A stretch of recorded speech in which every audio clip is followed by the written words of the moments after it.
आज इस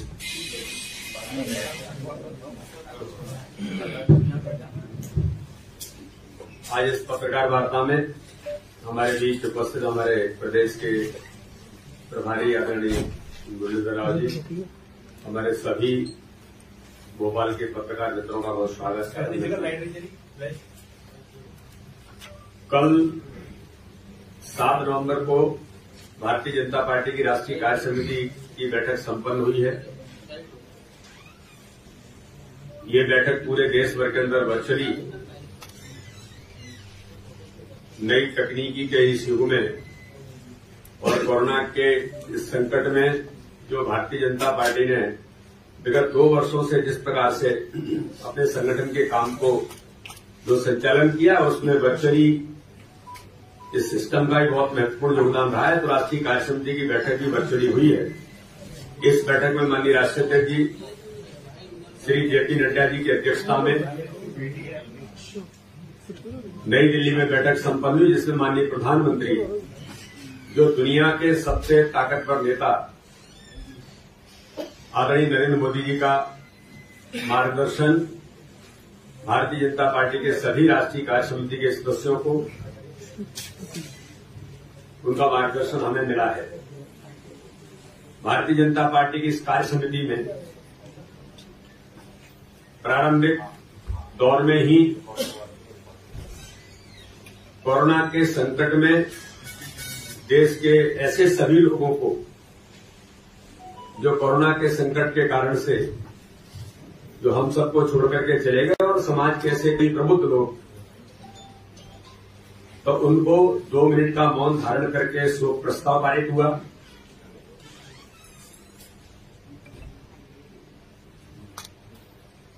कोरोना के इस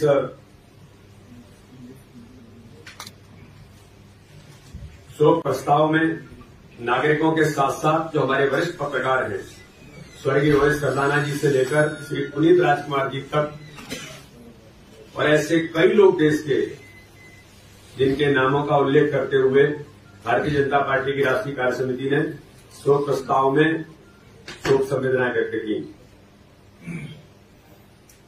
बैठक में कोरोना के संक्रमण के समय देश के निर्णायक नेतृत्व करने के लिए देश में वैक्सीन तैयार करने को जो देश के लोकप्रिय और जिनको हम विजनरी व्यक्तित्व के तौर पर भारत के लोकप्रिय प्रधानमंत्री माननीय नरेंद्र मोदी जी को, जिन्होंने इस देश के अंदर वैक्सीन तैयार करने की प्रेरणा और संकल्प के साथ दुनिया के सबसे बड़े और सबसे तेज वैक्सीनेशन के अभियान के तहत 100 करोड़ वैक्सीनेशन का आंकड़ा पार करने के लिए कार्यकारिणी के सभी सदस्यों ने खड़े होकर करतल ध्वनि से माननीय प्रधानमंत्री नरेंद्र मोदी जी का धन्यवाद दिया और 100 करोड़ से ऊपर टीकाकरण के लक्ष्य को हासिल करने के लिए भारतीय जनता पार्टी के हमारे सभी सम्मानित पूर्व राष्ट्रीय अध्यक्ष आदरणीय राजनाथ सिंह जी, आदरणीय नितिन गडकरी जी, आदरणीय अमित शाह जी से लेकर सभी लोगों ने मिलकर के माननीय प्रधानमंत्री जी का माल्यार्पण कर इस अवसर पर उनका अभिनंदन किया। भारतीय जनता पार्टी के सम्मानित राष्ट्रीय अध्यक्ष जेपी नड्डा जी ने अपने उद्घाटन भाषण के अंदर मार्गदर्शन किया, साथ में ही पार्टी के आगामी कार्यक्रमों से लेकर एक पॉलिटिकल रेजोल्यूशन राजनीतिक प्रस्ताव राष्ट्रीय कार्य समिति में आया और इस राष्ट्रीय कार्य समिति के प्रस्ताव में कोरोना के खिलाफ लड़ाई, अर्थव्यवस्था, सेवा ही संगठन, सेवा ही समर्पण और पर्यावरण आदि विषयों को समाहित किया गया है।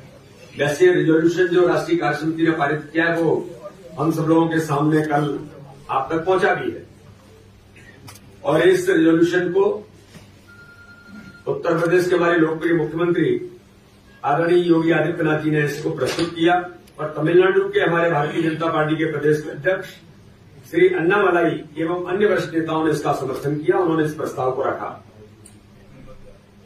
माननीय राष्ट्रीय अध्यक्ष जी ने कहा कि हम सौभाग्यशाली हैं कि हमें दुनिया के सबसे बड़े लोकप्रिय जननेता और प्रधानमंत्री श्री नरेंद्र मोदी जी का नेतृत्व मिला, जिसके कारण आज न केवल दुनिया में भारत के मान सम्मान में वृद्धि हुई है, बल्कि भारतीय जनता पार्टी भी नई ऊंचाइयों को देश के अंदर छू रही है।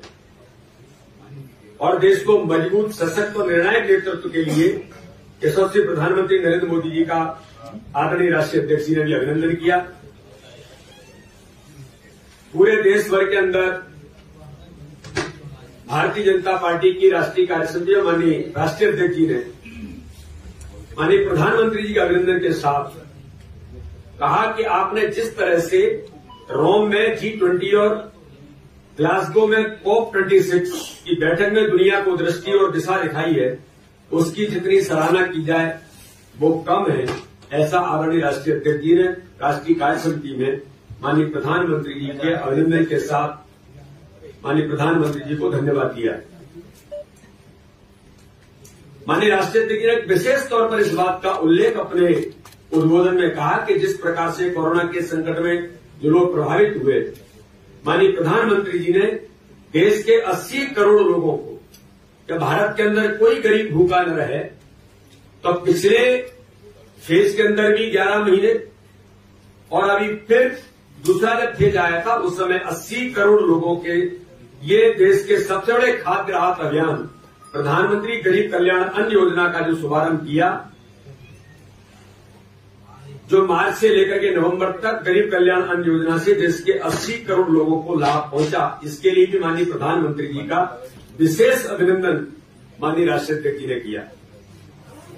माननीय प्रधानमंत्री श्री नरेंद्र मोदी जी के नेतृत्व में पूरा देश एकजुट होकर जहां कोविड को परास्त करने की लड़ाई लड़ रहा था, वहीं विपक्ष वैक्सीन और वैक्सीनेशन पर देश एवं देशवासियों को गुमराह कर अपनी निकृष्ट राजनीतिक भूमिका निभाने का प्रयास कर रहा था।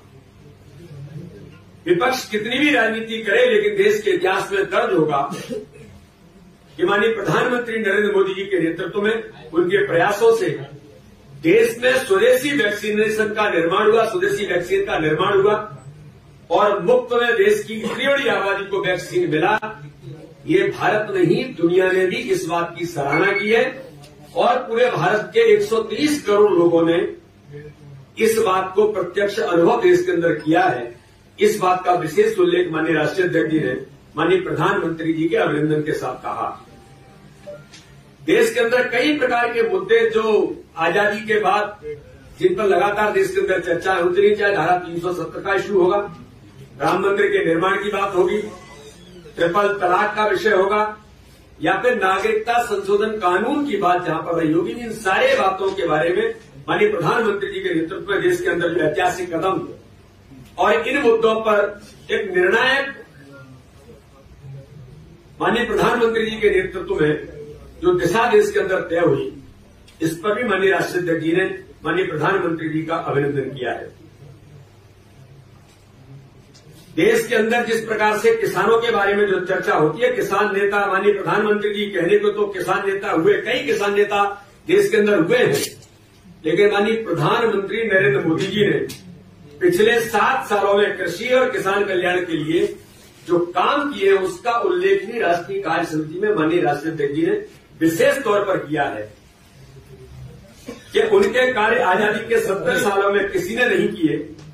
2014 से पहले कृषि के बजट में अगर हम आंकड़ा देखते हैं तो 23,000 करोड़ रुपए एग्रीकल्चर का जो बजट था, लेकिन भारत के लोकप्रिय प्रधानमंत्री माननीय नरेंद्र मोदी जी ने इसे बढ़ाकर 1,23,000 करोड़ रुपए का जो हो गया, किसान सम्मान निधि के साथ बिना किसी बिचौलिए के सीधे लगभग 10 करोड़ किसानों को अकाउंट में अब तक 1,55 लाख करोड़ रुपए से अधिक की राशि किसानों के खाते में बिना किसी बिचौलिए के एक क्लिक के आधार पर 10 करोड़ से ऊपर किसानों के खाते में पहुंचाने का एक ऐतिहासिक कदम माननीय प्रधानमंत्री जी ने देश के अंदर उठाया।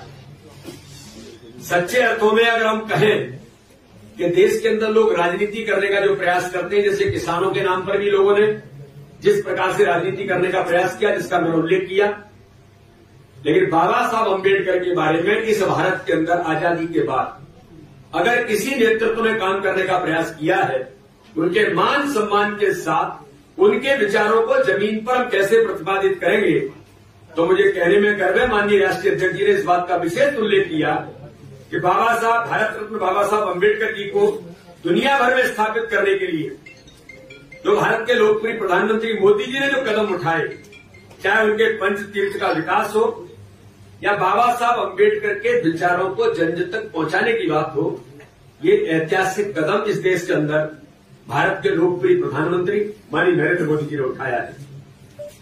हम लोग हमेशा कहते थे कि देश के अंदर अंग्रेजों के निमित्त जो शिक्षा पद्धति अंग्रेज जो चला करके चलेगा उसी पर काम कर रहे हैं, लेकिन आजादी के बाद किसी ने इस पर विचार चर्चाएं बहुत होती रही, लेकिन नेशनल एजुकेशन पॉलिसी जो आज के भारत के अनुरूप बननी चाहिए, मुझे आप सब मीडिया के मित्रों को बताने में इस बात का गर्व है कि भारत के लोकप्रिय प्रधानमंत्री मोदी जी के नेतृत्व में जो माननीय राष्ट्रीय अध्यक्ष जी ने जिसका उल्लेख किया कि देश की शिक्षा में भारत की मिट्टी की सुगंध से सुवासित शिक्षा कार्यक्रम की शुरुआत पहली बार देश के अंदर हुई है, और एजुकेशन पॉलिसी पर चर्चा होने के बाद, देशव्यापी मंथन होने के बाद एजुकेशन पॉलिसी को लागू करने का ऐतिहासिक कदम जो भारत की आज की अनुरूप आवश्यकता है माननीय प्रधानमंत्री मोदी जी ने जो उठाया, इसके बारे में भी माननीय राष्ट्रीय अध्यक्ष जी ने उनके इस विशेष अभियान को माननीय प्रधानमंत्री जी को धन्यवाद देने का काम किया है।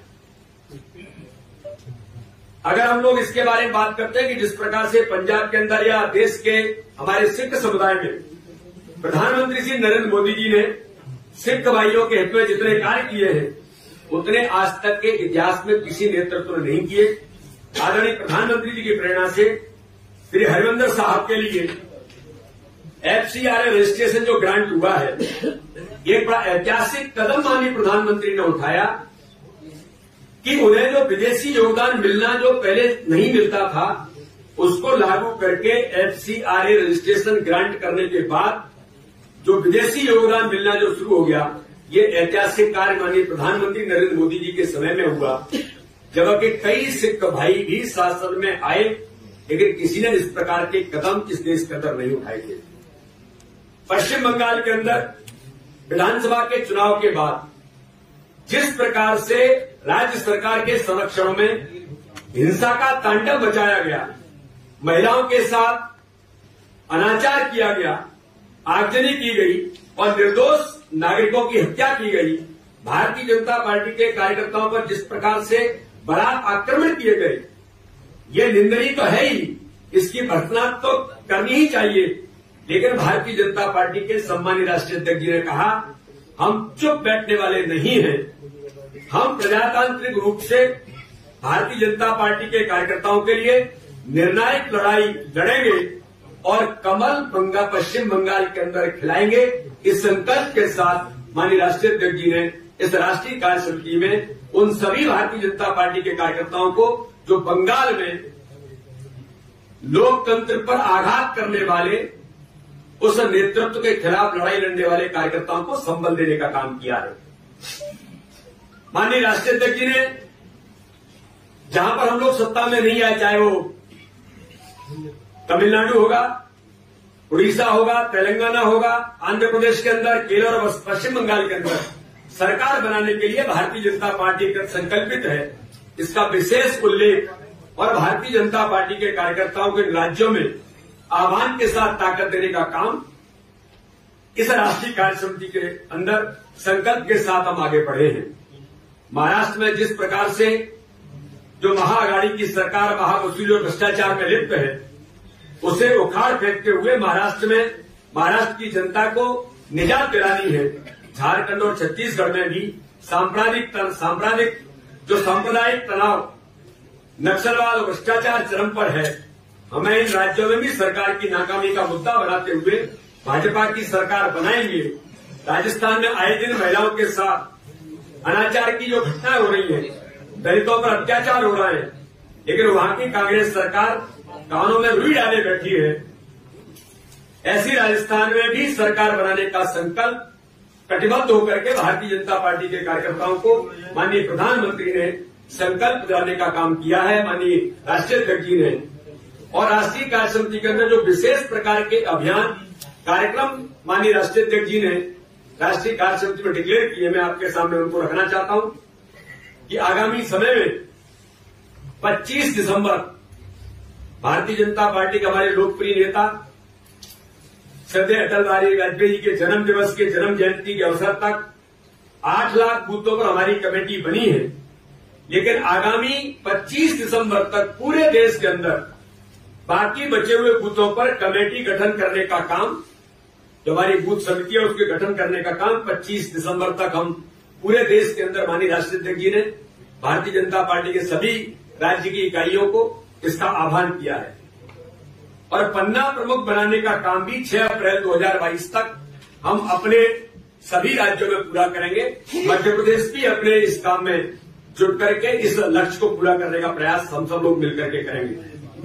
एक बात का और विशेष उल्लेख जो आपके सामने, जिस बात का उल्लेख आना जरूरी है कि भारत के लोकप्रिय प्रधानमंत्री माननीय नरेंद्र मोदी जी मन की बात का जो कार्यक्रम है, जिसके प्रयास पूरे देश के अंदर लगातार लोगों ने इसकी प्रशंसा की है, मई 2022 तक हमारा ये प्रयास है, जो आह्वान माननीय राष्ट्रीय अध्यक्ष जी ने किया है कि मई 2022 तक देश के हर बूथ पर पार्टी कार्यकर्ता और बूथ के विशिष्ट लोगों के साथ मिलकर मन की बात के कार्यक्रम को सुनने की व्यवस्था हम करेंगे, जिससे जो माननीय प्रधानमंत्री मन की बात कहते हैं, भारतीय जनता पार्टी के सभी कार्यकर्ता पूरे देश के हर बूथ पर इस कार्यक्रम को पहुंचाने का प्रयास हम लोग मिलकर के करेंगे।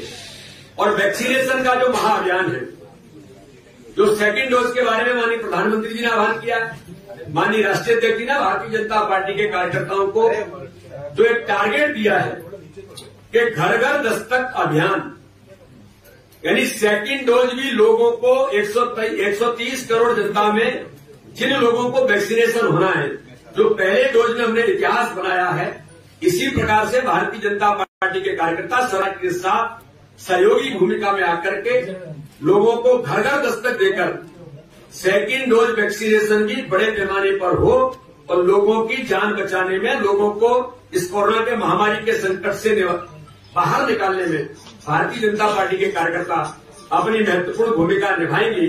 इस दिशा में भी भारतीय जनता पार्टी के आदरणीय राष्ट्रीय अध्यक्ष जी ने देश के सभी कार्यकर्ताओं को अपील और आह्वान किया है कि घर घर दस्तक देकर सेकेंड डोज के वैक्सीनेशन के महाअभियान में अपनी भूमिका निभाएं। जो हमारे उपचुनाव हुए, उनमें सभी उपचुनावों के अंदर भारतीय जनता पार्टी को जो जीत मिली है, उन सारे कार्यकर्ताओं को, उन राज्य की इकाइयों को, सबको माननीय राष्ट्रीय अध्यक्ष जी ने इस बात का धन्यवाद दिया है। कितने बजे तक चलेगी? हो गया। इसी प्रकार से माननीय राष्ट्रीय अध्यक्ष जी के साथ माननीय प्रधानमंत्री जी ने जो उद्बोधन दिया, वो सारी बातें आपके सामने कल भी उल्लेखित हुई हैं। मैं केवल 1-2 बातों का उल्लेख करके इन बातों को मैं समाप्त करूंगा कि बैठक के समापन में माननीय प्रधानमंत्री जी ने जो मुख्य तौर पर जिन बातों का, 2 बातों को मैं उल्लेखित करना चाहता हूं। उन्होंने कहा कि भाजपा में परिवारवाद नहीं है, हम दूसरी पार्टियों से अलग हैं, पार्टी का आधार सेवा, संकल्प और समर्पण पर टिका है। उन्होंने पार्टी कार्यकर्ताओं से जन जन के मन के विश्वास का सेतु बनाने का आह्वान किया और आम जनता के साथ आत्मीयता से संपर्क बढ़ाने पर माननीय प्रधानमंत्री जी ने भी इस पर बल दिया है। इन्हीं बातों का उल्लेख करके भारतीय जनता पार्टी की राष्ट्रीय कार्य समिति में जो चीजें हुई हैं, मैंने आपके सामने रखी हैं। आपको चूंकि अचानक ये विषय आपके सामने आया, इसलिए आपको ऐसा लगा होगा। माननीय मुरली जी हमारे बीच में हैं, वो अपनी बात को हमारे बीच में रखेंगे।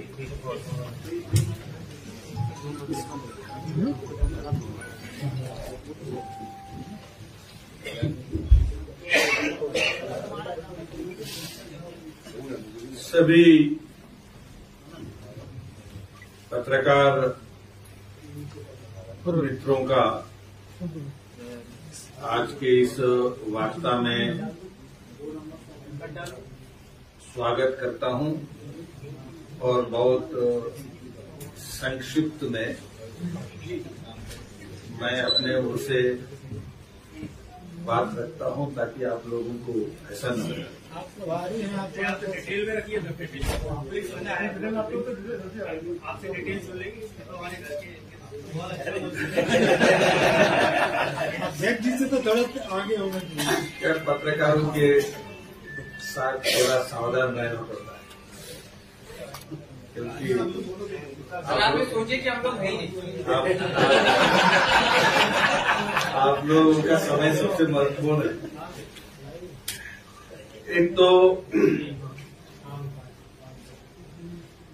मध्य प्रदेश में जो अभी हाल ही में संपन्न हुआ चुनाव,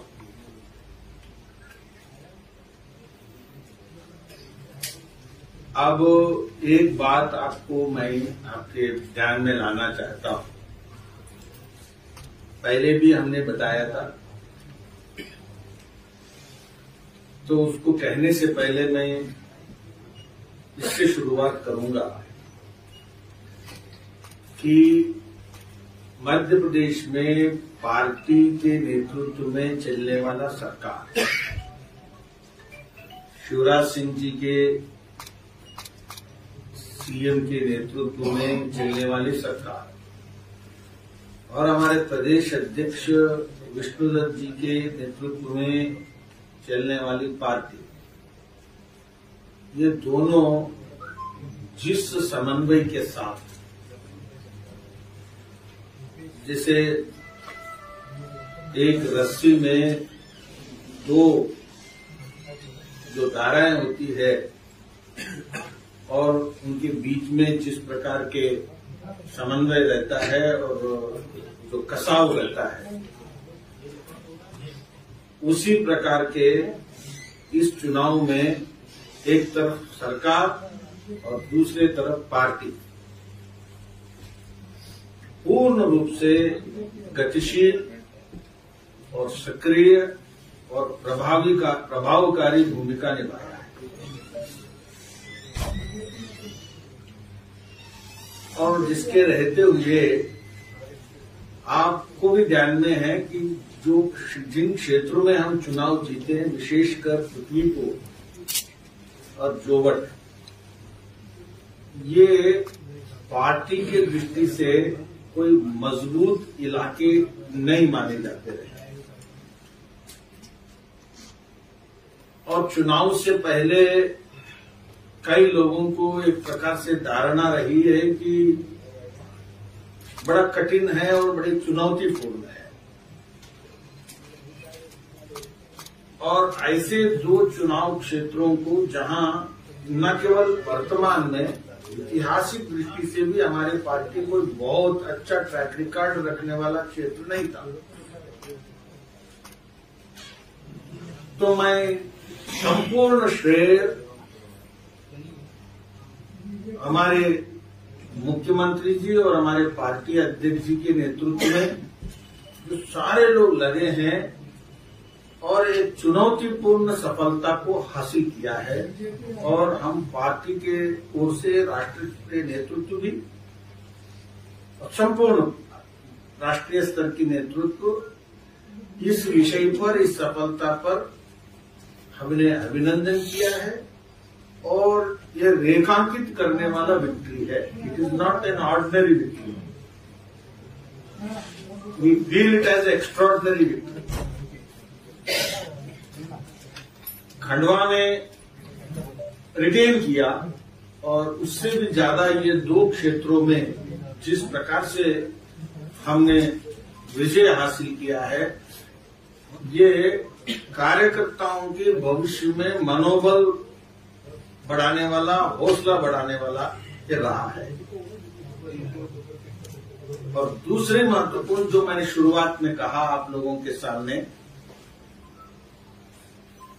पहले भी मैं पत्रकार वार्ता में जब नया आया था तब मैंने आप लोगों के सामने कहा था कि मध्य प्रदेश मोटे तौर पर बाइपोलर स्टेट रही है कई वर्षों से। दो ध्रुवीय राजनीति, एक तरफ भाजपा, दूसरी तरफ कांग्रेस। पहले कभी कांग्रेस की पलड़ा और हम विपक्ष के नाते प्रभावी थे, लेकिन दो ध्रुवीय। और अभी हम प्रभावी हैं तो कांग्रेस मजबूत है, तो एक दो ध्रुवीय राजनीति को हमने मध्य प्रदेश में वर्षों से देखा। और हमने इस चैलेंज को लिया है कि ये दो ध्रुवीय राजनीति में अदला बदली नहीं, अब भाजपा लंबे समय तक सत्ता में रहेगी। और जितनी भी चुनौती और संकल्प है हमारे सामने उसको हम लेंगे, चुनौतियों को स्वीकारेंगे और संकल्प लेंगे कि BJP for the next 2 decades, अभी जो 2 दशक नहीं, आने वाले और 2 दशक तक, एक जमाने में कांग्रेस किसी पंचायत से पार्लियामेंट तक हावी थी और वैसे हावी रहने वाले राजनीति को हम स्थापित करेंगे। और मैं कह रहा हूं कि ये 2 विधानसभाओं के उपचुनाव में कार्यकर्ताओं की आत्मविश्वास और हौसला उस ओर बढ़ने का काम हुआ है। और इस संदर्भ में मैं कहूंगा कि we are embarking on a strategy. मैं पहले भी कहा और मैं अभी कह रहा हूं, हम उस रणनीति पर कदम रखे हुए हैं और रख रहे हैं, वो है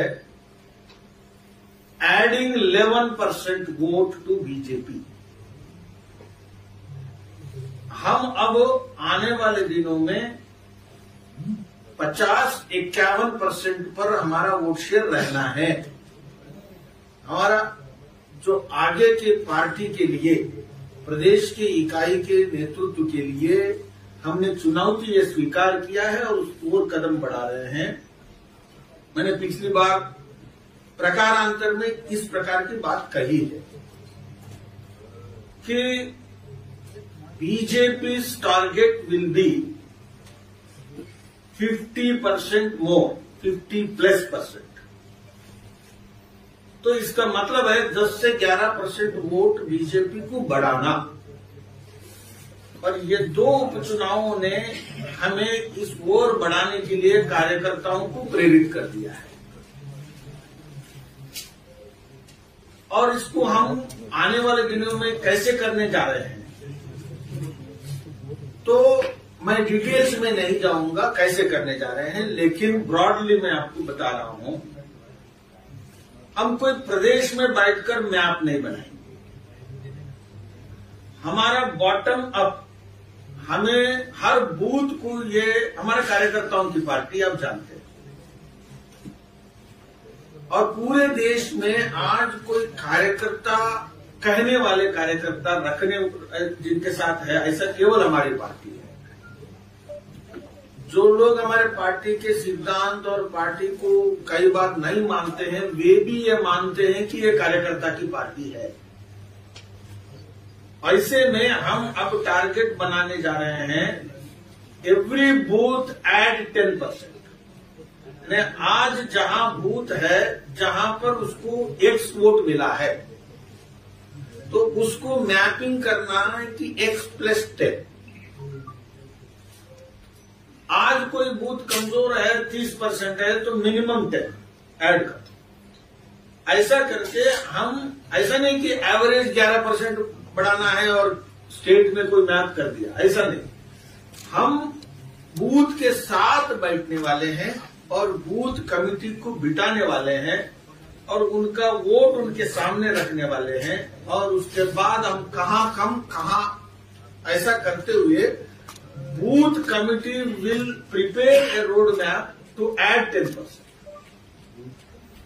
अब हमारा जो 2021 एंडिंग से लेकर 2022 एंड तक हमारा जो टारगेट है, 2023 एंड नहीं हमारे इस टारगेट के लिए, कि उसको एड 10% वाला संगठन कैसा होना चाहिए और उसी का मंडल में एग्रीगेट करते हुए उसका और बाएं दाएं का क्या एडिशन हो सकता है, और उसी का फिर हम जिला में पूरा एग्रीगेट करते हुए विशेष जोन्स क्या हो सकते हैं। तो role model state Madhya Pradesh BJP को पूरे देश में बनाना है। तो हमारा अब टारगेट है एड 10%, 50+%। पार्टी से जब अब ऊपर उठकर 50+% बनाना, उसके लिए मैक्रो नहीं केवल माइक्रो प्लानिंग, ये इस चुनाव के बाद हम अब इम्प्लीमेंटेशन की ओर कदम बढ़ा रहे हैं। तो मैं एक बात आपके सामने ये एक बताना चाहता हूं। पॉइंट 2, अब हमारी पार्टी 2 एरियाज में स्पेशल डायमेंशन, स्पेशल आयाम। एक है शेड्यूल्ड ट्राइब, जनजाति। मैं जब आया तो बताया था, आपको मालूम है, पहली प्रेस कॉन्फ्रेंस में मैं बताया कि जनजाति वाला विषय पर हमारा एडिशनल फोकस रहेगा,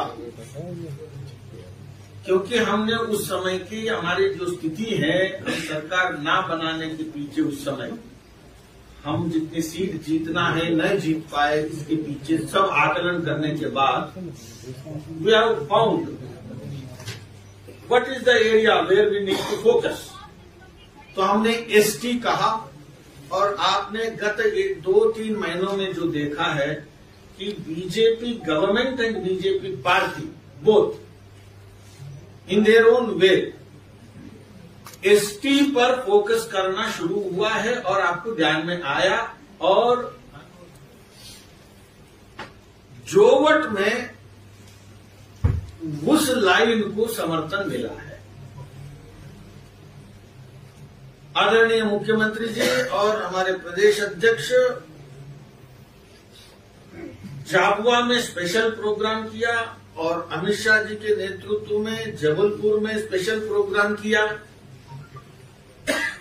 देखिए, इस देश की जनजाति is not equal to the tribals of America, original inhabitants of America. No, there is no equality. Indian tribals are part and parcel of Indian cultural history and traditions. They have never been, treated as inhabitants versus. BJP stands for this cultural tradition and its diversity. India में tribals की existence और survival ये DNA का झगड़ा नहीं है, ये backwardness का झगड़ा है। अमेरिका में डीएनए के झगड़ा है, हमारे डीएनए का झगड़ा नहीं है। ऑस्ट्रेलिया में डीएनए के झगड़ा है, हमारा डीएनए का झगड़ा नहीं है। इसीलिए हम इस विषय को ले लिया है, और 15 नवंबर को इसी दिशा में आदरणीय प्रधानमंत्री जी नरेंद्र मोदी जी शामिल होने जा रहे हैं। We have taken up this challenge not vis-a-vis Congress. Congress is nowhere. For us, it is not a Congress versus, and it is not electoral. It is something different, a cultural diversity and part of DNA, and addressing the backwardness issue. तो इसलिए उनकी संस्कृति और उनकी पहचान और उनके मुद्दे और उनकी संवेदना, उसका पेशा कानून हो, और उनके जंगल के अधिकार हो, वन उपज के अधिकार हो, और उनकी शिक्षा के विषय में हो, और उनके रोजगार के विषय में हो, हमें 360 डिग्रीज के लाइन स्ट्रेटेजी बनाकर आ रहे हैं।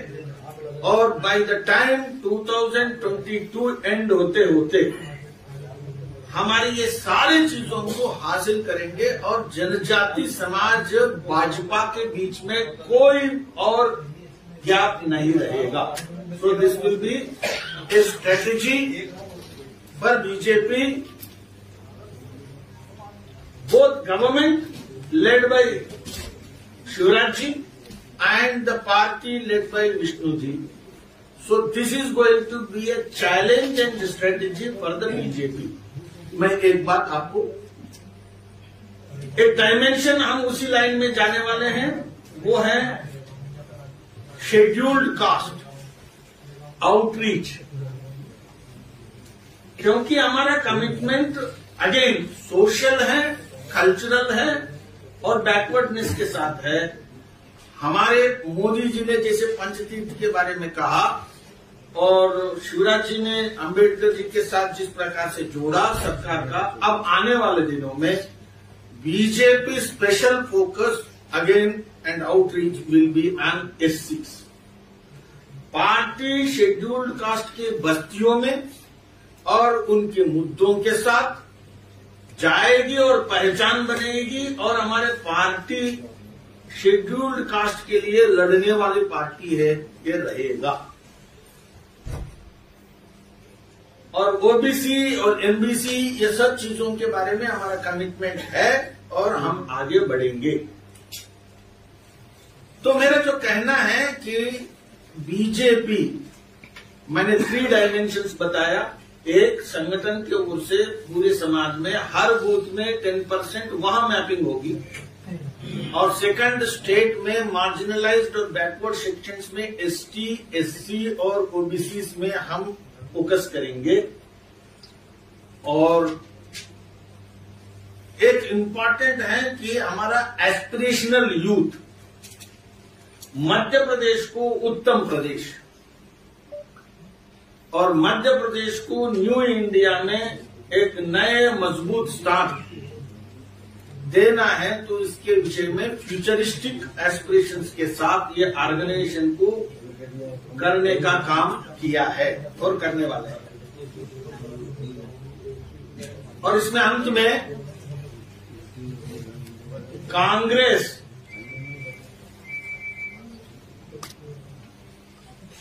हमारे लिए कोई चुनौती नहीं, क्योंकि कांग्रेस हमारे लिए चुनौती इसलिए नहीं है। कांग्रेस इन रिसेंट ईयर्स, मैं बहुत सोच समझ कर कह रहा हूं, Congress in recent years it has become a family, it has become a party of dynasty, party of dynasts,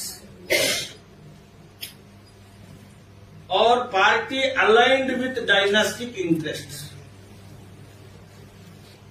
और उनका पूरे देश के फ्रीडम फाइटर्स के साथ, पूरे समाज के सभी वर्गों के साथ और समाज के एस्पिरेशंस के साथ कोई जुड़ा नहीं है। मिडिवियल और पास्ट फ्यूडलिस्टिक ट्रेडिशंस के साथ वो लिंक्ड है। Party has not been able to really become democratic. और दूसरा, जिसका कोई खानदान नहीं है, जिसका कोई बड़ा परिवार नहीं है, जिसका राजा रजवाड़े नहीं है, उसके लिए पार्टी के पास अपॉर्चुनिटीज नहीं है। This is point 1। Point 2, party in recent years it has become the party of, जिसको कहते हैं narrow फंडामेंटलिस्टिक communal ideologies. Osama bin Laden जी से लेकर कट्टरवाद के साथ लड़ने के अलावा, लड़ना नहीं लेकिन उसके साथ जोड़ना, देशभक्ति के साथ नहीं और देशभक्ति के विरोध में खड़ा होना, ये हम कांग्रेस के ये सारी चीजों को लड़ेंगे और एक्सपोज करेंगे। और उसके कारण से, और अंत में मैं एक बात कहूंगा, in our fight of growth, कि हम जो बढ़ने के रास्ते में, हमारे कार्यकर्ता और हमारे नेता और हमारी सरकार तो खूब मेहनत कर रहे हैं, खूब सहयोग कर रहे हैं, लेकिन साथ साथ दिग्विजय सिंह जी और कमलनाथ जी, विशेषकर दिग्विजय सिंह जी, बहुत हमारा साथ दे रहे हैं।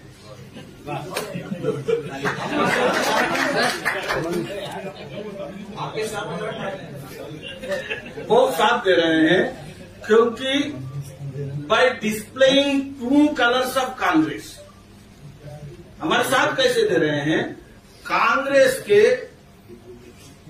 उस रंगों को समाज के सामने रखने वाले जो ट्वीट्स है, जो बातें हैं, वो सब कहते हुए भारतीय जनता पार्टी का जनाधार बढ़ाने के लिए जो हमारे कार्यकर्ता काम कर रहे हैं, उसको खूब सहयोग दे रहे हैं। धन्यवाद।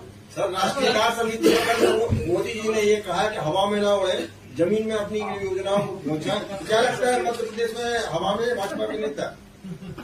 यार देखो, एक बात बताओ कि आप जैसे साथ में रहते हुए हमें हवा उड़ने का मौका ही नहीं देने वाले आप। जैसे सुनो कि जैसे आप ऐसे प्रश्न करते रहोगे तो उड़ने की संभावना ही खत्म हो जाएगी कि हम उड़ेंगे तो भी धरती पर लाओगे। देखो, हम असेंबली में चुनाव जीतने के बाद, पार्लियामेंट में चुनाव जीतने के बाद और हमारे पार्टी, और मैं एक बात कहना भूल गया, दोबारा कह रहा हूं, देखो ये श्रीमान दिग्विजय सिंह ट्वीट नहीं किया अभी तक कि डीजल और पेट्रोल में कांग्रेस सरकारों को क्या करना चाहिए, एक ट्वीट नहीं। भाई पंजाब के राजस्थान क्या देश में नहीं है, पाकिस्तान में? राजस्थान कहाँ है? और वो कर लेगा तो विशेष कारण आ गया। भाई हमारा बार बार बोलने का यह है कि दिग्विजय सिंह केवल हमें जगाना नहीं, आपके पार्टी को जगा लो।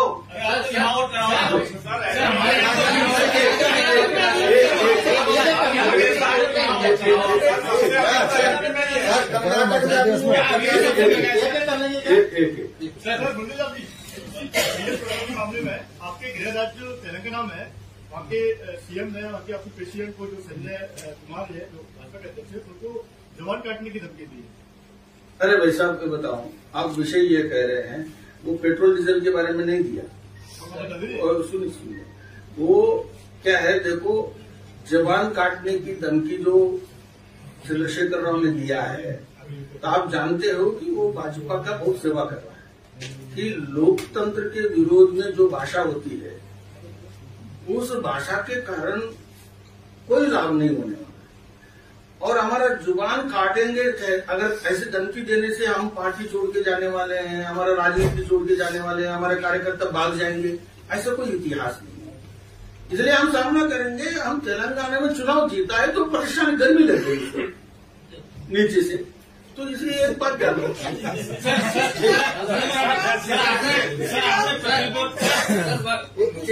आप जो हमारे दो चीजें आपने शुरुआत में पहले कि आपने टिकट की बात कही कि आप जो है बाईपोल जो अभी तक चल रहा है यहाँ का ट्रेडिशन, उसको चेंज करेंगे। और आपने कहा कि हम लगातार 10 साल तक राज करेंगे, सत्ता में रहेंगे, आपने ये कहा। तो और दूसरी तारीफ में जो कही कि जो कोऑर्डिनेशन है बहुत अच्छा है दोनों लीडरशिप का, ऑर्गेनाइजेशन और गवर्नमेंट दोनों का, तो ये भी देखा जाए कि दूर तक के यही दोनों चलने वाले खिलाड़ी। अच्छा, ये देखो, मेरे पिछली बार में आपने कहा कि भाई ये क्या, आपने तो ये तो आप पूछा कि भाई क्या मैं ही चलने वाला हूँ हमेशा के लिए? जैसे आप प्रभारी हूँ, ये दोनों ही हमेशा चलेंगे, तो इसका मतलब है प्रभारी भी मैं हमेशा चलूंगा। तो ये हमेशा चलना ना मेरे लिए अच्छा है, ना इनके लिए अच्छा है, ना उनके लिए अच्छा है। देखो, ये मैं एक रिलेटिव टाइम फ्रेम में कह रहा हूं कि भाई बाकी तो ग्रो तो इनको भी करना है, क्योंकि इनको जिंदगी भर यही देखना चाहते हो, या शिवराज जी को भी। तो ऐसा देखो, अनंत काल तक की बातें मेरे से मत टिकट की आपने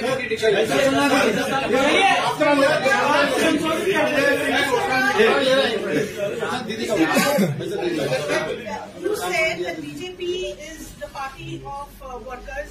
Workers are struggling. They are going to get you 10% more votes, etc. But why are you not giving your tickets to the workers? The worker, the person you got from Samajwadi Party won 3-4. The person you got from Congress won Jobat. But your own party candidate in Raigaon lost the elections. Again, your party candidate who won the election in Khandwa did so by a huge drop of margin. Why are people not supporting your party workers where they are getting candidates? देखिए, एक बात ध्यान कि आप हमेशा जब भी कोई प्रश्न पूछते हैं तो आप अच्छे प्रश्न पूछ रहे हैं, लेकिन पूछते समय थोड़ा होमवर्क करना चाहिए। मैं जब गेम खेलता हूं तो आप एग्रीगेट में देखना चाहिए। भाई मान लो मैं खेल में कोई 2 लोगों को, बाहर से आए हुए लोगों को मैंने कार्यकर्ता बनाया और दे दिया, और उसी के कारण से मेरा पार्टी का कैरेक्टर बदल गया, डीएनए बदल गया, ऐसा नहीं दे। नहीं, सुनिए, आपका पार्टी वर्कर अरे भाई साहब, आपने प्रश्न पूछा, मेरे को हर पॉइंट पर टेस्ट मत करो, एग्रीगेट टेस्ट करो। पार्टी हमारी आने वाले दिनों में मध्य प्रदेश में जो आइडियोलॉजी और कमिटमेंट के साथ काम कर रहे हैं उन्हीं की रहेगी और उन्हीं की बनेगी और उसमें उनका स्थान सुरक्षित रहेगा। और मैं आपको गोल्ड प्लेट पर या ग्रेनेड पर लिख के दे दूंगा। पर चुनाव लड़ने सर बाहर से लाएंगे? नहीं, ऐसा नहीं। ऐसा है देखो कि चुनाव एक राजनीति है, रणनीति है। इसमें हमें 150 क्षेत्रों में लड़ते हैं, 200 चुनाव क्षेत्रों में लड़ते हैं, तो उसमें 10-5 जगह हम ऐसे कुछ चीजें करते हैं तो जिसके कारण पार्टी की रणनीति और पार्टी का कैरेक्टर और पार्टी का तासीर बदल गया। ऐसा कभी मत सोचिए भाई साहब। एक ऐसा नहीं होगा। मुरली जी, आप बताओ, आप मतलब सुबह तक ये कह रहे थे कि राजनीति हमारे लिए जनसेवा है, थोड़ी सी देर में राजनीति आपके लिए खेल हो गई? नहीं है, बिल्कुल नहीं है। अभी कहा कि हम खेल खेल रहे हैं। नहीं,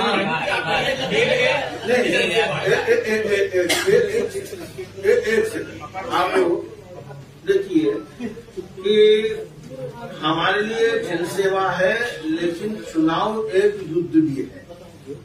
और हमने कहा 230 क्षेत्रों में जब हम टिकट देते हैं और जो लड़के जीत के आते हैं उसमें हम अपने कार्यकर्ताओं को और निष्ठा को और समर्पण को अगर हम प्रायोरिटी नहीं दे रहे हैं तो देश में हमसे ज्यादा प्रायोरिटी पर रखने वाला कोई पार्टी आपको दिखाई देता है? तो देखो, ईमानदारी से कहो कि भाई हम एक जगह पर थोड़ा सा एडजस्ट किया तो इसका मतलब हमारा पार्टी का कैरेक्टर बदल गया, ऐसा नहीं। हम एडजस्ट करें आपने? ठीक नहीं, रायगढ़ में क्या करना पड़ रहा था? सही कहा।